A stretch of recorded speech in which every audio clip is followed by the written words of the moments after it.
بسم اللہ الرحمن الرحیم۔ السلام علیکم۔ 7 کلاس آپ لوگ کیسی؟ امید ہے کہ سب بچے خیریت سے ہوں گے، میں بھی خیریت سے ہوں۔ پچھلی نشست میں ہم نے غزوہ خندق کی ریڈنگ کی تھی، آج اس کے مختصر سوالوں کے جواب دیتے ہیں۔ مختصر جواب دیجیے جی۔ سوال نمبر 2 ہے مشقی سوالات میں سے۔ اس کا پہلا سوال ہے کہ غزوہ خندق کب پیش آیا؟ اب بیٹا ہم یہاں سے دیں گے کہ غزوہ خندق 5 ہجری کو شوال اور ذی القعدہ کے مہینے میں پیش آیا۔ پھر سوال نمبر 2 ہے کہ غزوہ خندق میں حضرت سلمان فارسی نے کیا خدمت انجام دی؟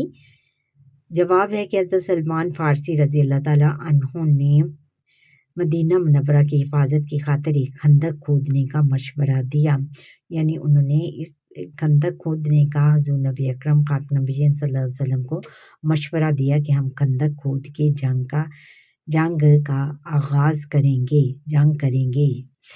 سوال نمبر 3 ہے کہ غزوہ خندق کا سبب کیا تھا؟ جواب ہے کہ جنگ احد کے بعد قریش، یہود اور عرب کے دیگر قبائل کے درمیان طے پایا کہ باہم یعنی ہم ایک ساتھ مل کر اسلام کو ختم کیا جائے۔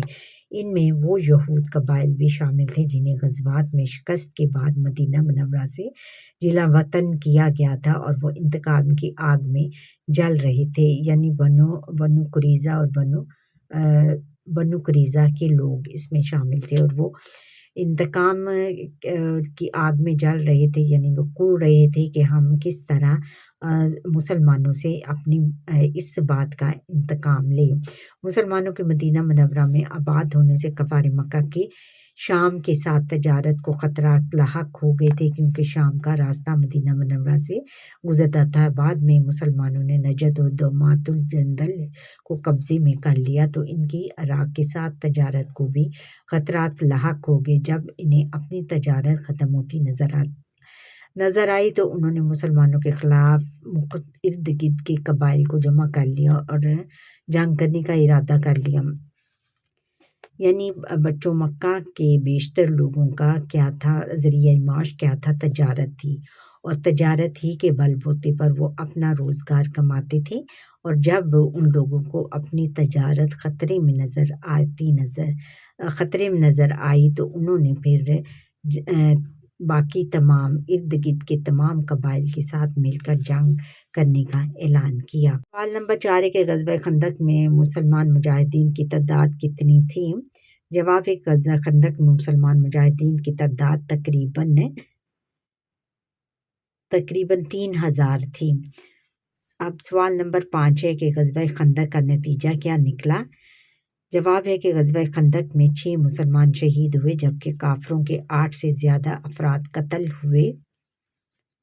مالی نقصان بہت زیادہ ہوا تھا۔ یہ مسلمانوں کی شاندار فتح تھی جس میں خندق کھودنے کی تدبیر بہت کام آئی۔ مشرکین اس جنگ کے اثرات سے کبھی باہر نہ نکل سکے اور دوبارہ کبھی مسلمانوں پر حملہ کرنے کے قابل نہ ہوئے۔ آخر کار سرزمین عرب سے ان کا خاتمہ ہو گیا، یعنی اس جنگ کا بہت زیادہ یہ فائدہ ہوا کہ مسلمانوں کو شاندار فتح نصیب کامیابی ہوئی، اور وہ خندق کھودنے کے مشورے کی وجہ سے یہ بہت کارگر خندق جو تھی وہ اس کی تدبیر بہت کام آئی۔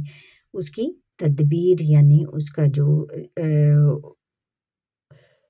بہت اس طرح کام آئی کہ وہ خندق جو راستے میں تھی وہ اس کو عبور کرنا مشرکین مکہ یا مشرکین کو پار کرنا بہت مشکل ہو گیا تھا، کیونکہ وہ بہت زیادہ گہری 5 ہاتھ گہری اور 5 کلومیٹر 5 کلومیٹر لمبی اور اتنی چوڑی تھی کہ ایک سوار جو تھا وہ گھوڑ سوار جو تھا وہ گھوڑے پر سوار ہو کر چھلانگ لگا کر اس کو عبور نہیں کر سکتا تھا۔